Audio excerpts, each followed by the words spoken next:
Comme vous le savez, il y a cette nouvelle réforme qui n'est pas facile à comprendre, mais qui a qu'un but précis, celui d'aider au maximum l'élève et d'exploiter toutes ses capacités. Donc voilà, c'est ce que vont vous expliquer mes camarades, et je vous souhaite une bonne écoute.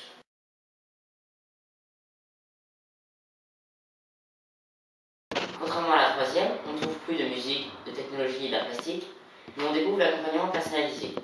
Donc l'accompagnement personnalisé a pour but de nous aider à réussir en nous aidant à mieux travailler.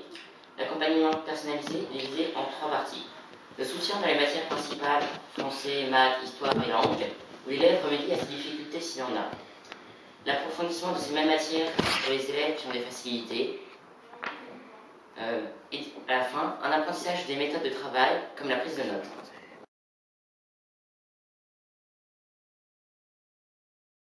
Les secondes enseignements d'exploration qu'on peut choisir, mais pas à Saint-Michel.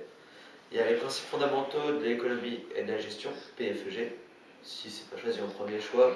Il y a les biotechnologies, les créations et les activités artistiques, les créations et innovations technologiques, les sciences économiques et sociales, si c'est pas choisi en premier choix.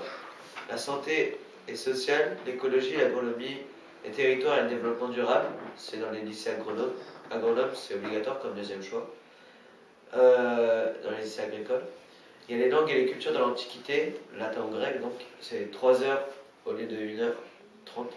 Il y a la littérature et société, langue étrangère 3 ou régionale, c'est 3 heures au lieu de 1h30. Les méthodes et les pratiques scientifiques, MPS, sciences de l'ingénieur ou sciences de laboratoire. Voilà.